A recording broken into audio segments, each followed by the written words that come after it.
O nascimento da mente é a morte dos sentidos, do livro O Caminho do Guerreiro Pacífico. Eu vou trazer aqui, muitas frases e passagens aqui do livro. Então, pela boa fluidez, eu não vou ficar parando toda hora para falar que a frase é do livro. Então, considerem, já estou antecipando que é 100% baseado no livro. Vamos lá. Se o nascimento da mente provoca a morte dos sentidos, significa que os sentidos já existiam antes da mente. De fato, é assim. Quando a gente é criança, tudo é sentido diretamente, sem interferência do pensamento. É totalmente livre das crenças, intervenções, julgamentos. Só que a queda acontece a cada um de nós quando começamos a pensar, quando nos tornamos aqueles que dão nome às coisas, que definem, definir é por fim, né? Ou aqueles que acham que já sabem. Quando você era criança, você vivia nos sentidos, vivia dos sentidos. E aí tudo surgia diante dos seus olhos, dos seus ouvidos e do seu tato, como se fosse sempre a primeira vez.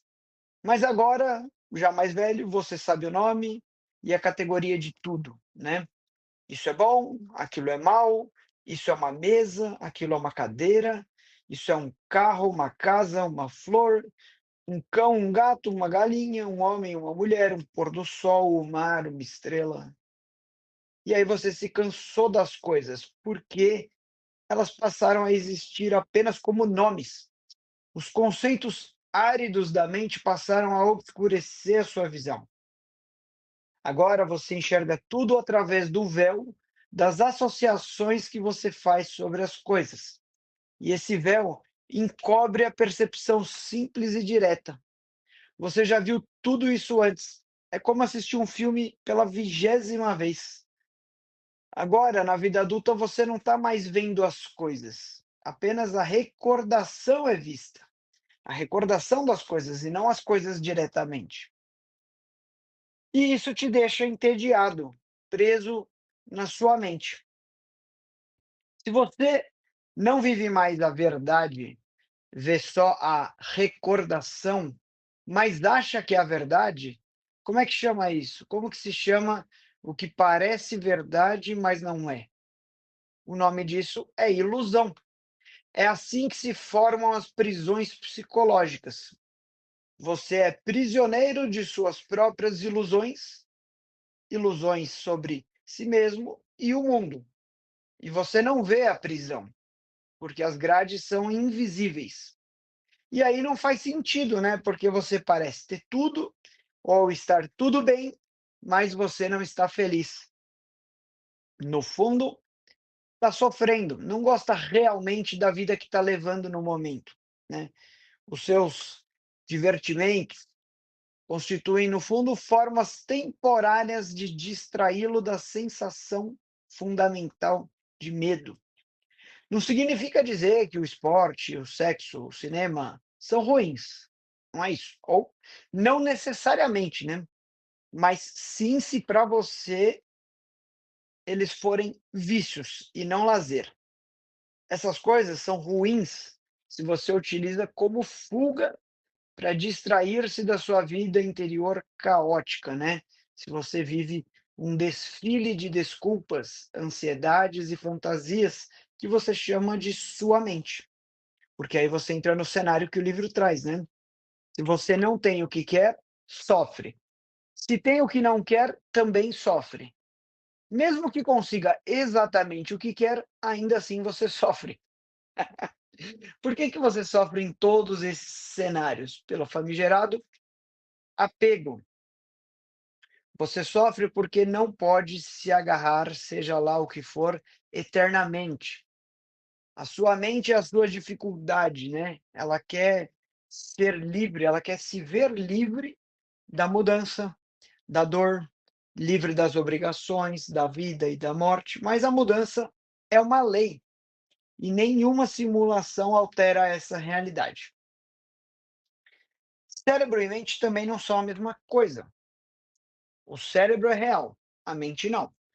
A mente é o reflexo enganador de uma excitação do cérebro agitado, e ela inclui todos os pensamentos descontrolados, aleatórios, que afloram do subconsciente para o consciente.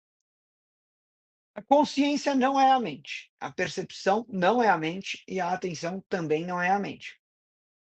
A mente é como uma obstrução, um empecilho, uma espécie de erro evolutivo do ser humano, uma fraqueza primordial da experiência humana. Não há nenhuma função que possa ser atribuída à mente. O cérebro pode ser um instrumento, né? Ele pode lembrar números de telefone, solucionar problemas matemáticos ou criar poesia. Dessa forma, ele trabalha para o resto do corpo, como uma máquina. Mas quando você não consegue parar de pensar num problema matemático no número de telefone, ou quando os pensamentos, as lembranças incômodas afloram contra a sua vontade, não é o cérebro que trabalha, mas a mente que devaneia. Então a mente assume o controle. A máquina está desgovernada. Você tem um pensamento de raiva e fica com raiva. O mesmo acontece com todas as suas emoções. Elas são o seu reflexo automático ao estímulo de pensamentos que você não consegue controlar. As palavras do livro: seus pensamentos são como um macaco selvagem mordido por um escorpião. Você se torna um ser meramente reativo, irracional e inconsciente. Seus sentimentos e reações são automáticos e previsíveis. Não tem mais aquela vida que acontecia espontaneamente quando você era criança. Agora ela é determinada pelos seus pensamentos e emoções do passado. E na grande maioria, o mundo está assim hoje, habitado por mentes girando aceleradas em busca de distração e de um modo de escapar das dificuldades da mudança, ao dilema da vida e da morte, em busca de um objetivo de segurança e de diversão. Todos em toda parte vivendo uma busca confusa e amarga. A realidade nunca condiz com os sonhos.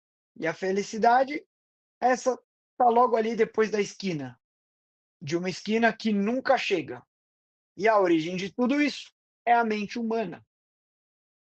A mente, ela desvia o foco do presente. É a mente que dá atenção ao ruído. E você pode até vencer os ruídos em alguns momentos, né? Você pode ter algumas atividades que te permitem estar verdadeiramente no presente. Uma dança, um esporte, alguma coisa que proporcione uma trégua abençoada da mente ruidosa. Quando o corpo está ativo, a mente descansa nos momentos de silêncio e nada mais importa. Você pode até mesmo sentir o que o livro chama de o coração de um guerreiro amando a tudo e a todos que surjam na sua frente. Mas essas qualidades estão fragmentadas dentro de você. Falta integração. E essa que deve ser a sua busca. A mente, ela é tão sofisticada em criar ilusões que ela pode ser muito competente em te convencer de que você já venceu as próprias ilusões, mesmo quando não venceu ainda. Um exemplo do livro que eu acho muito bom é quando o personagem, o Dan, diz que sempre foi aberto a mudanças. Mas aí o mestre discorda dizendo assim: é uma de suas maiores ilusões. Você se dispõe a trocar de roupa, de corte de cabelo, de mulher, de casa e de trabalho. Está disposto a mudar qualquer coisa, exceto a si mesmo. Ou seja, ele muda tudo e não muda nada. E aí o mestre completa com uma provocação contundente, né? Que ele diz assim: mas você vai mudar. Ou eu ajudo você a abrir os olhos, ou o tempo se encarregará disso, embora nem sempre ele seja gentil. Ah, Caio, então existe alguma forma de libertar a mente das crenças limitadas e abrir o coração ao amor benevolente? Claro que sim. Nós estamos aqui para isso, na verdade. é que a gente precisa parar de repetir as teorias abstratas lidas em algum livro ou ouvidas de algum especialista. A gente tem que buscar o verdadeiro autoconhecimento, até que você se torne uma pessoa que conhece verdadeiramente o próprio corpo e a própria mente, e que vai acabar conhecendo também as dos outros por consequência. Então, busque entender as suas ilusões pessoais, limpar a sua mente. Se a gente está falando de uma prisão psicológica, você precisa fugir dessa prisão. Você precisa ter um plano de fuga. E para libertar-se dessa prisão, vai precisar de mais coragem e resistência do que qualquer herói que você conhece. Sabe por quê? Porque você vai precisar viver a desilusão. E tem a forma certa de lidar com tudo isso. No começo pode parecer assustador, né? No livro, o mestre diz assim: Dan, quando você monta um cavalo selvagem, achando que é manso, o que que acontece? E o Dan responde: Ah, ele joga a gente no chão ou dá um coice na cara. Foi dessa forma que a vida chutou a sua cara diversas vezes. Mas se você sabe que o cavalo é selvagem, pode lidar com ele de maneira apropriada. E é isso que o mestre diz. Então, a desilusão é o maior presente que você pode receber. Parece contraditório, né? Mas é porque, pelo seu apego à ilusão, você considera essa palavra negativa.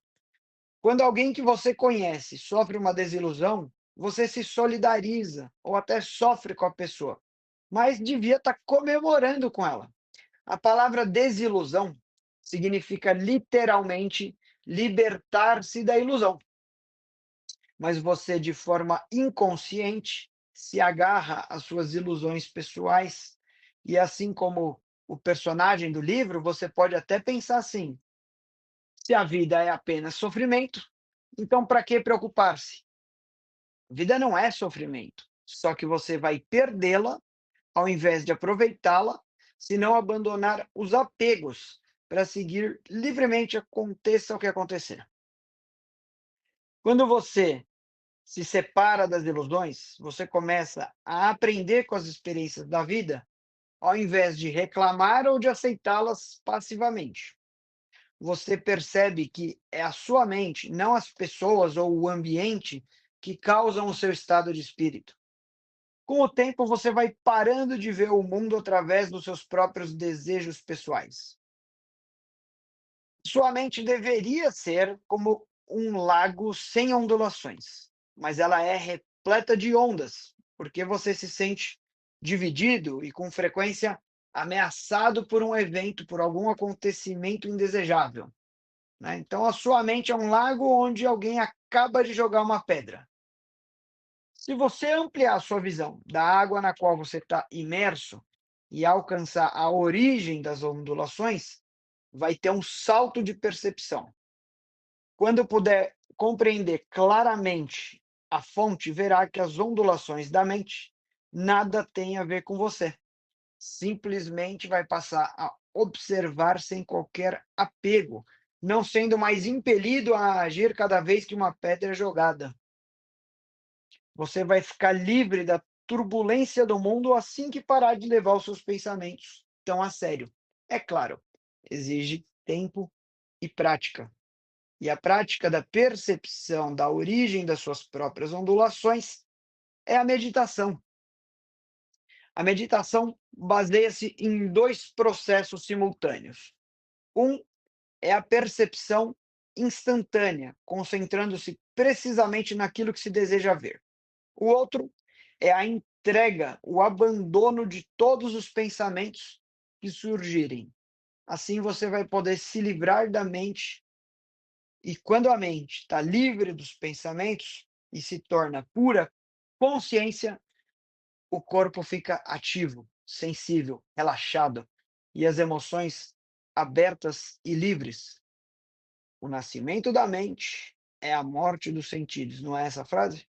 Tudo o que você usufruiu quando era criança pode voltar a ser seu com tranquilidade. Jesus de Nazaré, um dos grandes guerreiros pacíficos, certa vez disse que é preciso ser como uma criancinha para entrar no reino dos céus. É por isso que você terá que perder a mente para retornar aos sentidos. E aí, finalmente, a sua percepção penetrará profundamente no corpo e no mundo. Só então você pensará menos na vida e sentirá mais a vida. E usufruirá dessas coisas simples que a vida oferece, que uma criança vê e sente, né? Não vai estar mais viciado em divertimentos caros ou realizações.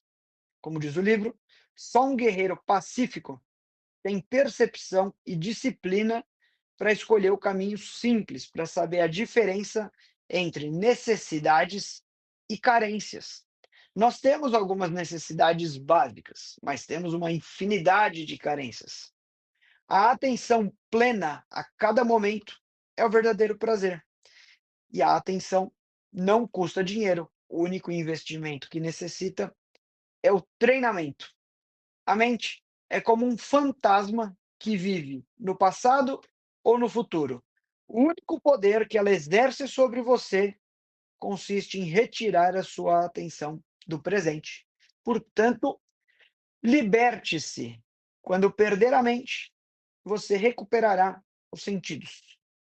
Por hoje é isso. Que você tenha uma próxima semana em que identifique as ilusões, vença cada uma delas através do autoconhecimento e da meditação e que se divirta no processo até que se torne livre da prisão que você mesmo criou.